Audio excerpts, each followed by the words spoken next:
Hi guys, I am Susan, and this video is sponsored by the Same Rally store, which enables you to get t-shirts with wonderful, modern, cute or distinctive designs. The link is below the video and in the first comment. Merry Christmas guys!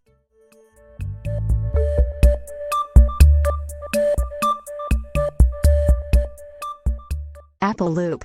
Shot iPhone 15 Ultra leak, disappointing MacBook Air delay. iPhone 14 Pro is missing. Taking a look back at another week of news and headlines from Cupertino. This week's Apple Loop includes a shock iPhone price increase, the iPhone 14 Pro is missing, a disappointing MacBook Air delay, App Store dominance may end, dreaming of a new web browser, iOS 16.2's best features, and satellite SOS comes to Europe.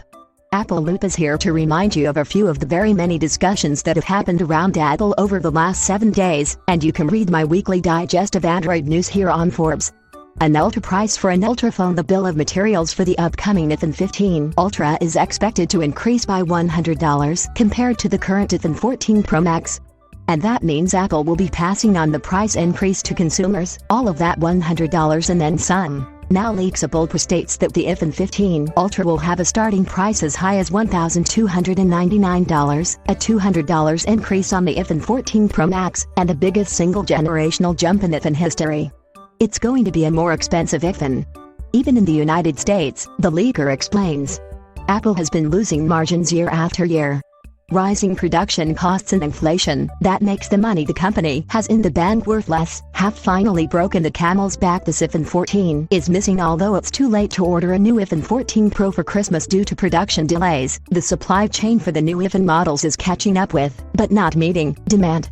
This will probably mean a better than expected calendar Q1 in 2023, so keep an eye on the year-on-year figures for a more accurate portrayal. According to a report from UBS seen by Apple Insider, the analysts have reduced iPhone unit estimates by 5% for the December quarter and 3% for the 2023 fiscal year. While supply has improved and wait times reduced in the US and China, Apple still faces significant hurdles into the new year. A new display for Apple, a long wait for everyone else. Apple is set to debut a MacBook with a bright and vivid L panel, bringing it into line with many Windows laptops, but that equality is not going to happen in the near future. Apple's Security will likely need to wait 18 months for this to arrive on a consumer-focused MacBook Air. 2024 is rather a large launch window, yet there are two key moments this could happen: at WWDC in June or later in the year in the October/November window.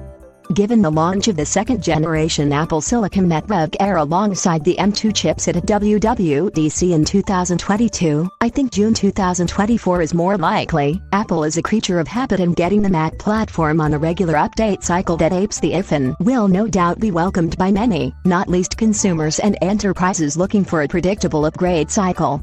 More than one app store for Europe. Apple has spent years defending its policy of allowing only its own app store on the iPhone and iPad, giving it veto power on every developed app that would run on the devices it sells to consumers, while citing security and user experience concerns. The European Union's Digital Markets Act will ban this practice in Europe, with compliance needed by 2024. Apple is preparing to comply with European law and allow other stores access to the platform. The moves, a reversal of long-held policies, are a response to EU laws aimed at leveling the playing field for third-party developers and improving the digital lives of consumers. For years, regulators and software makers have complained that Apple and Google, which run the two biggest mobile app stores, wield too much power as gatekeepers. Bringing real choice to iPhone browsers alongside the App Store decision, Apple is also expected to remove the restriction that the only browser engine that can be used in an iPhone is Apple's own Safari engine.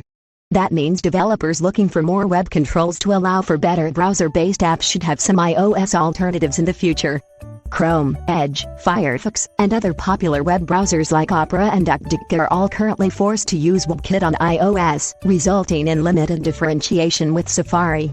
Apple has previously stated that the WebKit requirement is enforced primarily due to security and privacy considerations, but some find that policy anti-competitive. All the new features in iOS 16.2, Apple's new security features, discussed last week here on Apple Loop, are now available within the public release of iOS 16.2, alongside a number of key features. Joe Rossignol highlights the best new items. Apple released iOS 16.2 this week with many new features, including the digital whiteboard app Freeform, Apple Music Syn, advanced data protection for US users, and more. Attention now turns to iOS 16.3, which should enter beta testing this week. And finally, Apple's use of satellite SOS messaging will be a lifeline to a small group of users, but it creates some great headlines and a feeling of safety in the smartphone. That feeling will reach new customers this week as the SOS service is turned on in parts of the European mainland and the United Kingdom. Emergency SOS via satellite, a new safety feature introduced with the iPhone 14 that lets users contact emergency services when they don't have regular cellular or Wi-Fi signal, is now available in select European countries. The feature launched in the US and Canada last month, but as of today it's available in France, Germany, Ireland, and the UK. Apple Loot brings you 7 days worth of highlights every week here on Forbes. Don't forget to follow me so you don't miss any coverage in the future. Last week's Apple Loot can be read here, or this week's edition of Loot's sister column, Android Circuit, is also available on Forbes.